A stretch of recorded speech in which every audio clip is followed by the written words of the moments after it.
Tonight, I'm not here to impress. I'm simply here to do an assignment. At ang assignment sa akin is to preach about unity. And I invite you to please stand, mga kapatid, for the Word of God to a beautiful, beautiful passage in Ephesians chapter 4, verse 1 to verse 6. Praise God. Ephesians chapter 4, verse 1. Basahin ko sa NASB. Therefore, I, the prisoner of the Lord, implore you to walk in a manner worthy of the calling with which you have been called. You with all humility and gentleness and patience, showing tolerance for one another in love, being diligent to preserve the unity of the Spirit in the bond of peace. For there is one body and one Spirit, just as also you were called in one hope of your calling, one Lord, one faith, one baptism, one God, and Father of all, who is over all and through all and in all. So, going to preach, mga kapatid, kung ano ang ating tema, one. Praise God. Baba natin ang ating mga Bibles. One more time, palakpakan natin ang ating Panginoon. Yung malakas na palakpak sa ating buhay na Diyos. Hallelujah, hallelujah, hallelujah, hallelujah. Thank you, Jesus. Thank you, Jesus. You may be seated. Praise God. Malinaw po, mga kapatid, ng ultimate desire ni Lord para sa kanyang church dito sa mundo is to see it united. Walang ibang desire ang Panginoon, kundi makita ang church na nagkakaisa. Para sa Diyos, unity is good. Unity is beautiful. Unity is like a precious ointment.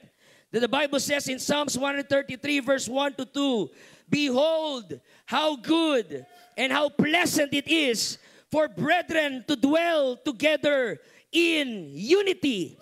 It is like the precious ointment. When we say precious ointment, ito yung anointing, ito yung consecration. Bumubuhos ang anointing ng Panginoon pag meron pong pagkakaisa. Sa sobrang ganda ng pagkakaisa, Jesus laid down His life both sa mga Hudyo at mga Gentiles to make them one. Ang pinaka-imposible na magkaisa sa lahat ay ang mga Hudyo at ang mga Gentiles, mga kapatid.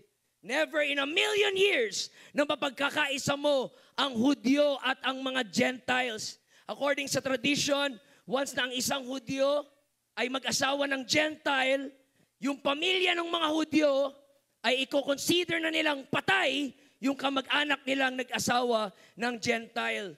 Kasi para sa kanila marumi ang mga Gentile. Hindi mo mapagkakaisa ang mga Hudyo at ang mga Gentile. But Jesus Christ, si Jesus Christ lang ang may kakayahan to make both the Jews and the Gentiles to be one. At tinawag niyang church. In Jeremiah 32:38 to 39, and they shall be my people, and I will be their God, and I will give them one heart and one way.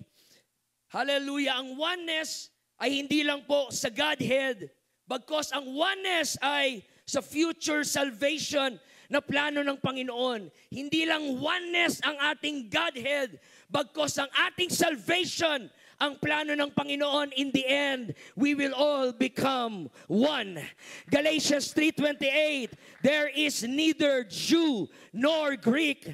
There is neither bond or free. There is neither male or female. For ye are all one in Christ Jesus.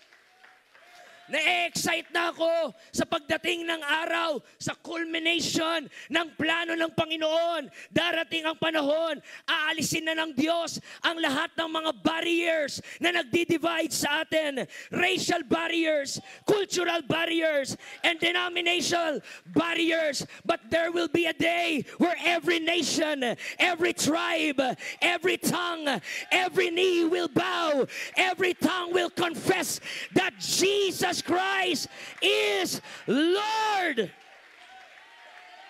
One day, we will all become one. Kaya ang prayer request ni Jesus, lagi tayo ang may prayer request sa Panginoon, pero kailan natin tutuparin ang prayer request ni Lord? Ano ang prayer request ni Lord? John 17:21, that they all may be one. As your Father are in me and I in you, that they may also be one in us. Bakit? That the world may believe that you sent me. Gusto ni Lord na ma-recognize siya sa mundo dahil sa church na nagkakaisa, mga kapatid. The only way na makilala ng mundong ito si Jesus Christ ay sa panahon na magdesisyon tayo na magkaisa, mga kapatid, in one goal, one mission, and one purpose. Now, bakit gusto ni Lord na makita ang church na nagkakaisa sa mundo? Dahil nasa mundo tayo na rare na lang ang unity. Kahit yung unity, wala nang unity, mga kapatid. Nasa mundo tayo where we are one planet, but we are deeply, fundamentally divided. Aralin mo ang history simula pa sa Garden of Eden hanggang sa Tower of Babel, and so on and so forth. It was all war after war after war, world war, fallen empires, ruined kingdoms. This world is a never-ending cycle of division. Wala ka nang mahanap ngayon na nagkakaisa. Merong parang nagkakaisa sa panlabas, pero pag sisilipin mo sa loob, sila-sila rin ang nagsisiraan, sila-sila rin ang nagbabakstaban, sila-sila rin ang may manipulation at mga sip-sip sa bawat isa, mga kapatid. Our world is one, but we are so divided because of religious difference and cultural difference and political difference and different perspective, mga kapatid. No wonder why marami po ang gustong sumunod sa appealing na propaganda ni Antichrist. Kasi ang propaganda ni Antichrist ay ano? That we become one world government. Hallelujah. Yan po ang propaganda ng mundo. Just look on social media at makikita mo gaano ka-divided ang mga tao ngayon. Nag-aaway-away. Sino mas magaling? Si Jordan or si LeBron James? Si Aquino o si Marcos? Oneness versus Trinitarian? Pre-trib versus post-trib? Mga se-celebrate ng Christmas at mga anti-Christmas. Nag-aaway, nagdidebate. Sinong mas gwapo? Leonardo DiCaprio o Earl Pestaño? Bakit pa sila nahihirapan? Hallelujah, alam na ang sagot. But see, we are in the world that so divided, mga kapatid. And this world will never achieve righteous unity. But Jesus said, meron akong church na habang ang mundo ay nagkakagulo, habang ang mundo ay nagsisiraan, habang ang mundo ay nag-aaway-away, there is a church that has remained united despite of our diversities, despite of our differences. We choose to be united because of Jesus. And I'm proud na maging UPC. I love our theology. Very firm yung ating mga doctrine. But our greatest testimony in the world is not our theology. Our greatest testimony in the world is our unity. Mga kapatid, just look on social media. Kapwa-kapwa UPC nagdedebate pa sa salita ng Panginoon. Sarcastic and harsh and asaran at walang katapusan, mga kapatid, na nagke-create ng division within the church sa gawain ng ating Panginoon, mga kapatid. But we need to fulfill ang prayer request ni Jesus, ang prayer request ni Lord, that they may be one as we are one, na tayo po ay magkaisa. I'm excited kung darating ang panahon na papasok ang isang atheist sa church. Hindi siya na-convert dahil sa doctrine, hindi siya na-convert dahil sa galing natin ng mga apologetics and hermeneutics and homiletics, kundi na-convert siya kasi nakita niya ang pagkakaisa sa loob ng simbahan.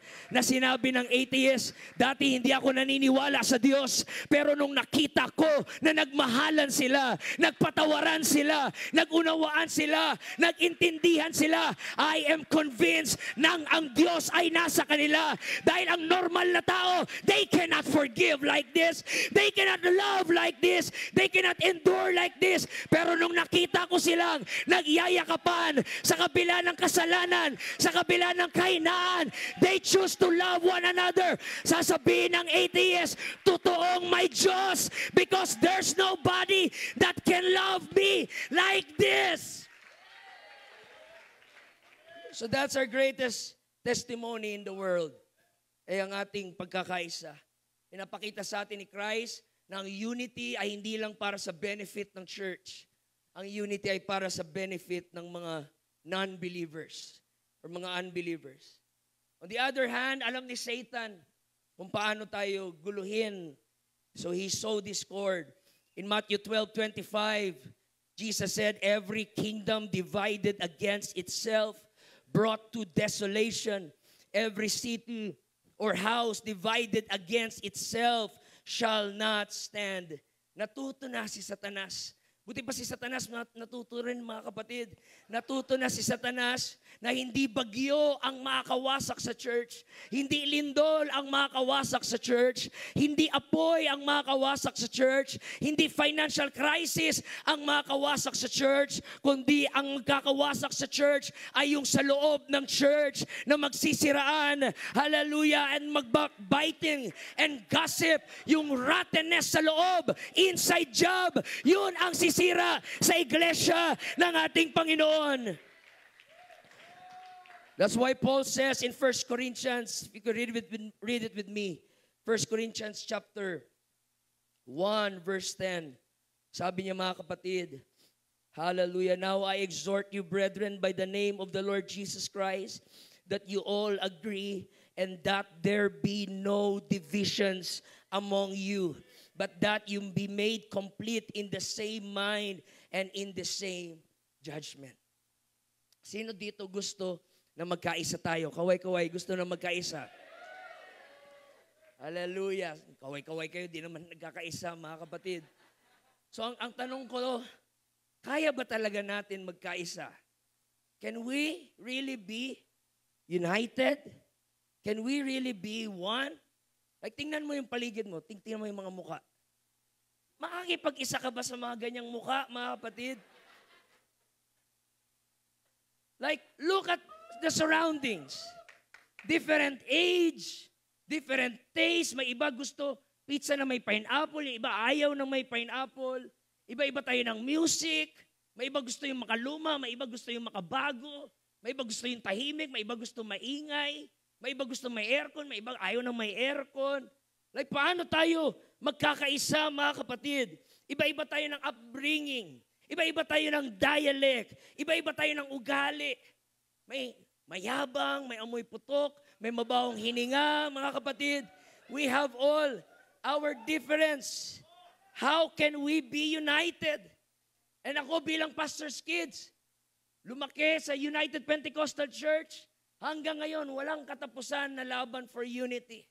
Away sa pre-trib, mid-trib, post-trib. Away kung ang Diyos nahayag sa laman o ang Diyos nagkatawang tao. Pati yun, di nagdedebatihan. Mag-aaway kung okay lang ba may love song sa sa kasal ng isang mga Christian Pentecostal, nag-aaway sa tithes, gross, or net. How can we be united, mga kapatid? Is it really possible? Iba-iba tayo ng opinion, iba-iba tayo ng upbringing. Iba-iba kayo ng pastor na kinalakihan. Yung isang pastor, turo ng pastor niya pre-trib, turo ng isang pastor niya post-trib. Tapos pag nag-meet na, nagbabanggaan, mga kapatid. How can we be united? Is it really possible na despite sa sobrang laking opposite natin sa isa't isa, we can be united? And I believe we can. The answer here is in Ephesians chapter 4, verse 1 to verse 6. Dito sinabi ni Paul, ang sabi niya, I urge you, verse 1, walk in the manner worthy of your calling. Hindi ikaw ang pumili ng buhay na ito. Do you choose to exist? No, you exist because God chose it na ikaw ay mag-exist. Hindi ikaw ang pumili ng ministry na ito. Si Lord ang pumili sa atin, mga kapatid.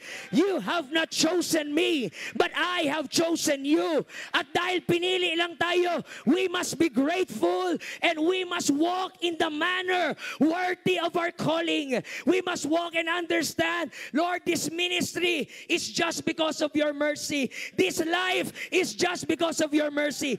This was not my choice, but it was your choice. So sabi ni Paul, walk in the manner worthy of that calling. Binigyan ka ni Lord ng ministry, walk worthy of it. Alam ko sasabihin natin, pero hindi ako worthy. Kaya nga, pero ngayon binigay na, walk worthy of that calling. Dahil binigay yan sa'yo kahit hindi ka worthy. Now let me tell you this, according to the Bible, wala sa atin ang kayang mag-create ng unity sa church. No pastor, no evangelist, no prophet ang magtatayo dito sa pulpit at sasabihin, magkaisa tayo! And then magkakaisa na lahat, mga kapatid. No. According sa Ephesians 4 verse 3, mag-skip tayo, endeavoring to keep the unity of the Spirit. Hindi tayo ang nag-create ng unity. It's the Spirit of God na nag-unite sa atin. Kahit iba-iba tayo ng personality, iba-iba tayo ng viewpoint, iba-iba tayo ng background, iba-iba tayo ng dialect, iba-iba tayo ng mga pag-iisip. Pero nung kumilos ang Holy Ghost, it was a miracle na tayo ay nagkaisa. Ang trabaho na lang natin is to keep it. Oh, here's the principle.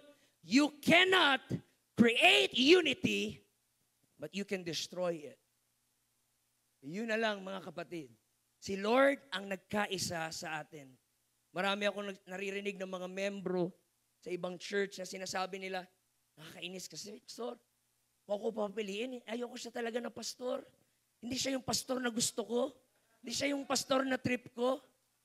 Sabi ko sa kanya, kung papiliin din naman yung pastor mo, hindi rin naman ikaw ang membro na gusto niya. Wala namang membro na gusto sa'yo. Pero bakit siya ang naging pastor mo at ikaw ang naging membro niya?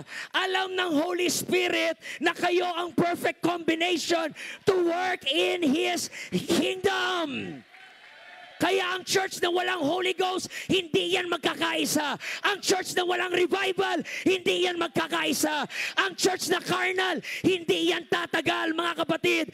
Kung wala ang Holy Spirit, walang miracle ng unity sa church.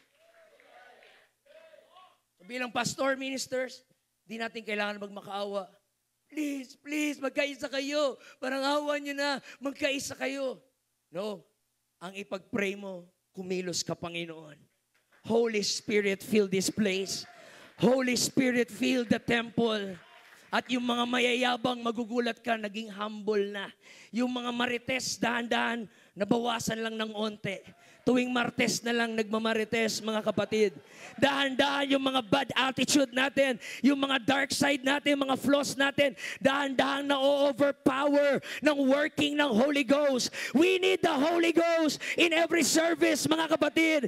Huwag tayo papayag na uuwi every Sunday na wala ang pagkilos ng Holy Ghost. Dahil pag wala ang Holy Ghost, maglalabasan yung mga toxic side natin, maglalabasan yung mga bad attitude natin. Pero hanggang not my Holy Ghost. Siya ang nagre-restrain para ang glory ay mag-manifest sa church. Hallelujah. It's the Spirit of God that brings unity. We don't create it. We simply preserve it. We simply maintain it. Yun ang ating ginagawa. Now, ito ang sabi ni Paul. Lahat ng gusto ng unity, magtaas ang kamay, gusto ng unity. Praise God. Lahat ng kailangan natin nasa Bible. Sabi ni Paul, ito ang paraan para tayo ay maging united to keep the unity of the Spirit. Sabi pa doon, endeavor, diligently, pagtrabahuan na manatili ang unity ng Spirit. Hindi tayo ang gumawa, pero pwede nating sirain yung unity ng Spirit. Anong unang sabi ni Paul to keep the unity of the Spirit? Sabi niya, walk with humility. Ephesians chapter 4, verse 2. Walk with humility. Hanggat magpapayabangan tayo, magpapagalingan tayo, magko-contest tayo, competition tayo, huwag ka mag-expect ng unity, mga kapatid. The only way na magkaroon ng unity ay pag merong humility, merong pagpapakumbaba, mga kapatid. Paano ba maging humble? Lalo na kayong mayayabang, pakinggan nyo to. Ito ang sabi ng Bible, paano maging humble. Someone set an example for us. Paano maging humble? Philippians chapter 2, verse 3 to 8. Do nothing from selfishness or empty conceit, but with humility of mind, regard one another as more important than yourself. Yan ang problema sa maraming church ngayon. Puro na kayong mga consumer sa church. Na pumapasok kayo sa church, dapat yung gusto kong kanta, dapat yung gusto kong preacher, dapat yung gusto kong preaching, dapat yung gusto kong singer. Pag hindi yan yung gusto ko, hindi ako magpupuri, hindi yan yung type ko. Hallelujah. Kailan pala na set ang service customized for you? This is not for you. This is for Jesus Christ. If I can use, sabi ni John F. Kennedy, ask not what the country can do for you, but ask what you can do for your country. If I can paraphrase that, ask not what the church can do for you, but ask what you can do for your church. Sabi ni doon, tignan mo ang iba na mas importante kaysa sa iyo. So minsan, kahit ako, nag-church ako ang gusto ko talaga mga old songs, mga karaan, mga How Great the Lord because He lives. Pero pagdating sa church, yung mga bago na, yung mga planet shakers, yung mga ganun-ganun, mga kapatid. In my spirit, ayoko. Hindi ito yung gusto kong kanta. Pero kung ito ang ikabubuti ng lahat, I must set aside my own taste and my own agenda for the glory of God. That's how humility works. Set aside yung gusto mong taste, yung gusto mong preacher, yung gusto mong kanta, at tignan mo yung ikabubuti ng lahat. That's how we keep the unity of the Spirit. Do not merely look for your own personal interest, but also for the interest of others. Let this mind be in you, which was in Christ Jesus, who although existed in the form of God, did not regard equality with God a thing to be grasped. Pero anong sabi ng Bible? But He emptied Himself, taking the form of a servant and being made in the likeness of man, being found in appearance as man. He humbled Himself by becoming obedient to the point of death, even to the death of a cross. Jesus Christ already set an example na ganito ang klaseng humility na ating ipamumuhay, mga kapatid. Thank God kung may profession kayo. Thank God kung may position kayo sa UPC. But please, when you get inside the church, drop that profession and drop that position and drop that accomplishment. Walang saysay lahat yan. Pagdating sa presensya ng Diyos, we are all servants of Jesus Christ. Set aside the name, set aside the fame, set aside the reputation, and humble yourselves. Di makakalimutan yung sabi ni the late Billy Cole. Sabi niya, don't pray for revival. Pray for unity. Because if there's unity, there is revival. And then nung si Wayne Huntley ay nandito ng General Conference, ang sabi ni Wayne Huntley, there is no unity without humility.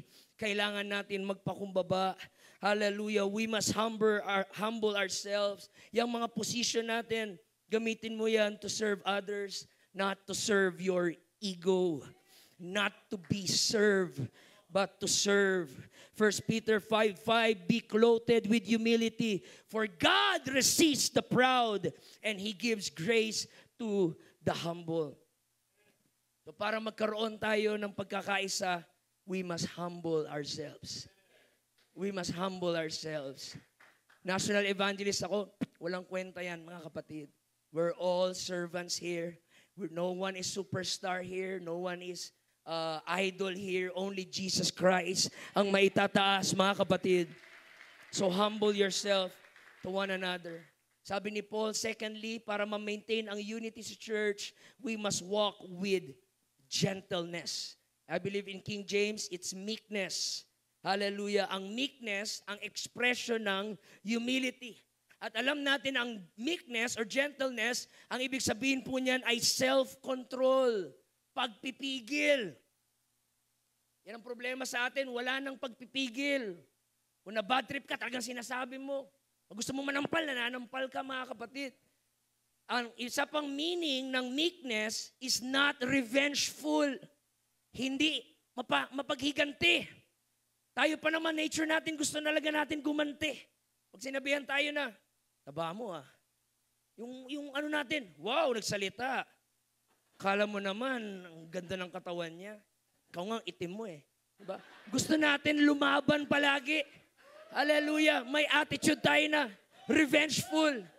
Siniko ka sa basketball, sikuhin mo rin mga kapatid. Binash ka, binash mo rin. Hinusgahan ka, hinusgahan mo rin. Paano tayo magkakaisa pag ganyan? Pag gusto natin laging lumaban at pumalag. But meekness is, sinurrender mo na yung justice sa Diyos. Because vengeance is mine, saith the Lord. Kaya ka may self-control, kasi bakit ka papapalag kung may reward ka naman sa langit pag napigilan mo ang iyong sarili. Blessed are the meek, for they shall inherit the earth. Bakit pa ako gaganti sa'yo? Bakit pa ako lalaban sa'yo? May reward na ako. So I am resting in the Lord. Ang meekness is rest in the justice of the Lord. May nagawang di maganda sa iyo mga tao sa church. Pangit man, di nyo man gusto pakinggan, but this is the truth. Surrender that justice to the Lord. Vengeance is mine, saith the Lord. Sabi pa ng isa kong kaibigan na unbeliever, si Lord kasi ang tagal eh. Hallelujah. Ang tagal daw ng pagganti ng Panginoon. Praise God. Hallelujah. Tagal kasi ni Lord. Kung ako kaya agad eh. Pero sabihin ko sa iyo mga kapatid, sabi sa Bible, the wrath of man worketh not righteousness of God. Hindi righteous ang galit ng tao. Matagal man ang paghihiganti ng Diyos, pero sure ball ang paghihiganti ng Diyos na kahit ikaw magmamakaawa ka, Lord, tama na, maawa ka na, sobra na, kota na ako, okay na ako doon. Ikaw pag magmamakaawa, mga kapatid, may mga hindi nagandang nagawa sa iyo ang mga leaders, huwag ka nang maghiganti, mga kapatid. Huwag ka nang mag-set ng plot, paano sila papagsakin, paano sila sirain. Rest it to the Lord. Relinquish your right for justice and control yourself. That's how we keep the unity. Gentleness is self-control, not vengeful. Kahit ako, ang dami kong basher sa social media. Parang nandito nga yung iba eh. Hallelujah. Alam mo yung deep down, gusto kong palagan eh. Gusto mong gumanti, mga kapatid. Gusto mong sagutin, gusto mong rebukein, gusto mong pahiyain. But meekness, that's what the Bible says. Kung totoo tayong lingkod ng Panginoon, may pagpipigil tayo sa ating mga emosyon. May self-control tayo sa panahon na kinikriticize tayo. May self-control tayo sa panahon ng crisis. May self-control tayo sa panahon ng opposition. That's how we keep the unity of the Spirit. Meekness. Tapigin mo yung katabi mo, sabi mo, magpigil ka. Pigil ka. Alam kong gusto mo nang suntukin yan. Alam ko gusto mo na sampalin yan. Control. Surrender it to God. Dahil sisirain mo ang pagkakaisa pag wala kang control. Ano ang pangatlo? Ano sabi ni Paul? Una, we must, hallelujah, walk with humility.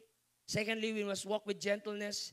And then sabi rin sa verse 2, we must, itong pinakaayaw natin, walk with patience. Pag humble ka at pag meek ka, automatic magiging patient ka. Imposible, mga kapatid, na hindi ka na impatient ka pero humble ka. Once na humble ka and gentle ka, ang byproduct niyan ay patience. At pag sinabing patience, maging patience ka sa bawat isa. Be patient to understand everyone. 1 Thessalonians 5:14, be patient toward all men. Maging patient ka sa kahinaan nila. Maging patient ka sa progress nila. Maging patient ka sa personality nila. Maging patient ka sa growth nila. Maging patient ka sa struggle nila. That's how we keep the unity of the Spirit. Tayo kasi mabilis tayo mabuisit, mga kapatid. Yan naman, mga late na naman yan sila. Di na naman nagtatights. Lang tagal-tagal. Hallelujah, ang init ng ulo natin, mga kapatid. But if we want to keep the unity of the Spirit, be patient and understand. Baka ganyan ang kanyang upbringing. So I be patient with him. Baka ganyan siya pinalaki. Baka lumaki kasi siya sa broken family. Kaya ganyan yung ugali niya, bully siya. Pero defense mechanism lang pala yun ng kanyang insecurity. We must be patient to someone's lowest moment, mga kapatid. So if we want to keep the unity of the Spirit, maging patient tayo sa bawat isa. And I remember the Bible says, forbearing one another. Hallelujah. Magtiisan ang bawat isa. Ganyan ang amoy niya. Tiisin mo, mga kapatid. Ganyan ang hininga niya. Tiisin mo. Mahangin, mayabang, tiisin mo, mga kapatid. Forbearing one another. Itulak mo yung katabi mo, sabi mo, tiisin mo ko. That's how we keep the unity of the Spirit. Tiisin mo, mga kapatid. Kung yan ang battle niya, yan ang struggle niya, tiisin mo. Yes, i-correct natin. Yes, i-admonish natin. Pero huwag natin madaliin ang outcome. Magtiisan tayo sa bawat isa, mga kapatid. The Bible says we must love one another. Hindi sinabing like one another because we will never like one another. But we can love one another even we don't like each other. Until that love will teach us to like one another. Yan sinabi ni Paul, pang-apat, ito pinakaiyo ko, pero yun sabi ng Bible, nakakainis. Sabi dito, walk with forbearing love. Pag-ibig na nagtitiis. Colossians 3:14, above all, clothe yourself with love, which bind us all together in perfect harmony. Ano ang bind us together? Love. It's love, mga kapatid. John 13:35, by this shall all men know that ye are my disciples if you have love one another. I don't want the world to know na magagaling kayo mag-preach. I don't want the world to know kung mga theologian kayo. I don't want the world to know na mga deep thinker kayo. I want the world to know how much you love one another, mga kapatid. So, tiisin mo ang bawat isa sa pag-ibig. Dahil ang mga tao sa church, they will make mistakes. They will make mistakes. Ang mga tao sa church, they will hurt you. Ang mga tao sa church, they will offend you. Ang mga tao sa church, they will leave a scar in your heart. Pero anong response pag ginawa yun sa'yo ng church? You outlove them. Mahalin mo sila sa kabila ng sugat, sa kabila ng hapdi, sa kabila ng pagmaltrato, sa kabila ng pangtraidor sa iyo, suklian mo ng pag-ibig, mga kapatid. Yun ang sabi ng Biblia, we must outlove our haters. Hallelujah. Bless them that curse you and pray for them that despitefully use you, mga kapatid. We must outlove people na nag-denown tayo. We must love the people na siniraan tayo. Kailangan natin suklian ng pag-ibig. Proverbs 10:12, because love covers all sin. So paano tayo maging one? Your love must have room for failures. Once na leader ka sa church, pastor ka sa church, leader ka sa youth group, always leave a room for failure. Sabi pa ng isa kong teacher, sabi niya, ang mga membro sa church, parang mga tupa yan. Mga tanga. Yun ang sabi niya, mga kapatid. So you must always leave a room for failures. Magkakasala yan, expect mo na. Magkakamali yan, expect mo na. Makakagawa yan ng hindi maganda sa church. Leave a room for that failure. At mayroon tayong tsunami ng forgiveness. Hallelujah. Every day, every moment na may nagkakasala, ang ating default response is to forgive. Konti na lang nag-amen pag forgiveness, mga kapatid. Kailan daw tayo magpapatawad? 70 times 7? Pero ang point ni Lord, walang katapusan. Tayo ang isip natin, isa pa, markado ka na sa akin. Subukan mo pa, ulitin mo pa. Mukha sana, Talagang palaban parang demonyo, mga kapatid. Hallelujah. Pero anong sabi ni Jesus? Kasala, patawarin mo. Kasala, patawarin mo. Kasala, patawarin mo. Kasala, patawarin mo. Grabe naman! Kasi ganyan din ang ginawa ni Lord sa'yo. Nagkasala ka, pinatawad ka. Nakasala ka, pinatawad ka. Mula 1-year-old ka hanggang ngayon 30 ka na, 50 ka na. Minuto-minuto nagkasala ka, pero the steadfast love of the Lord never cease. His mercies never come to an end. They are new every morning. Produkto ka lang ng forgiveness. Who are you to withhold forgiveness? Lahat ng meron tayo ngayon ay biyaya lang ng Diyos. We are standing in the threshold of the mercy and the grace of God. At gusto ni Lord na yung overflowing forgiveness na natanggap mo ay ikalat mo rin sa mga taong nagkasala sa iyo. Forgive. Forgive. For the sake of unity. To keep the unity of the Spirit. Bakit tayo lagi magpatawad? Because people will fail and will fail and will fail and will fail. As a Christian, ito ang story ng Christian life. Forgive and forgive and forgive. And forgive, and forgive. Gusto niyo pa ng unity? Paano ang unity? Forgive over and over and over and over and over and over and over and over and over again. That's how we keep the unity. Sinet aside natin yung personal feelings natin. Mapanatili lang ang pagkakaisa sa loob ng church, mga kapatid. So, para maging magkaisa tayo, it is painful. There is a price to be won. There is a commitment that you must walk humbly, you must act gently, you must understand patiently, and you must love endlessly. That's how we keep the unity. Are you willing to forgive over and over and over again? And remember this, sabi ng isang statement, never we are more like God when we forgive. The moment na nagpatawad ka, yun ang pinaka-God-like thing na nagawa mo sa buhay mo. You cannot create stars, you cannot create moon. Sabi ni Shakespeare, to err is human, but to forgive is divine.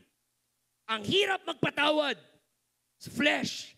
But through the help of the Holy Ghost, kaya natin magpatawad, mga kapatid. Hallelujah! Kaya kung gusto natin mapanatili ang pagkakaisa sa ating organization, patawarin na natin yung mga nagkasalang leader, patawarin na natin yung mga nagkamali na presbyter, patawarin na natin yung mga leaders sa church, yung mga kapatiran sa church, yung mga tao sa church. We have to forgive. We endeavor to keep the unity of the Spirit. We want to be united? Mahirap maging united. Madugo, masakit. It's a surrender of self. It's a relinquish of rights if you want to keep the unity. So anong sabi ni Paul? Anong basis ng ating unity? Itong sabi ni Paul, bakit tayo dapat maging united? Because we belong to one body. We are united in one spirit. We are called in one hope. We serve one Lord. We share one faith. We are baptized in one baptism. And we are created by one God. Because of this oneness, it will transcend lahat ng mga barriers na pumipigil sa atin, mga kapatid. Ano man ang race mo ngayon, ano man ang culture mo, ano man ang lengguwahe mo, ano man ang background mo, pag ikaw ay naging Kristiyano, you become one in Jesus Christ. So how do we preserve the unity amidst diversity? Sometimes kapwa mga pastor, iba-iba ng theology, iba-iba ng interpretation, iba-iba ng personality, iba-iba ng theological views. But how can we still love one another despite our difference? Take note of this. Sulat nyo to, mga kapatid. Take note of this. Always remember, what unites us is greater than what divides us. Ang nagkakaisa sa atin ay mas dakila sa nakakapaghiwalay sa atin. Meron man tayong different political views, Duterte, kakamping o iba-iba. Meron man tayong different music taste, different personality, pero merong isa that keep us whole together. At according sa psychology, para mag-unite ang dalawang relationship, dapat may common denominator. Mag-meet sila in the middle. Ano ang common denominator natin? Si Jesus ang common denominator natin. Na kahit galit ako sa iyo, kahit naiinis ako sa iyo, pero isi-set aside ko yung galit ko para lang maluwalhati si Jesus Christ. That's why even though at some aspect magkakaiba tayo, but what unites us is greater than what divides us. And who unites us? Jesus Christ is the one who unites us.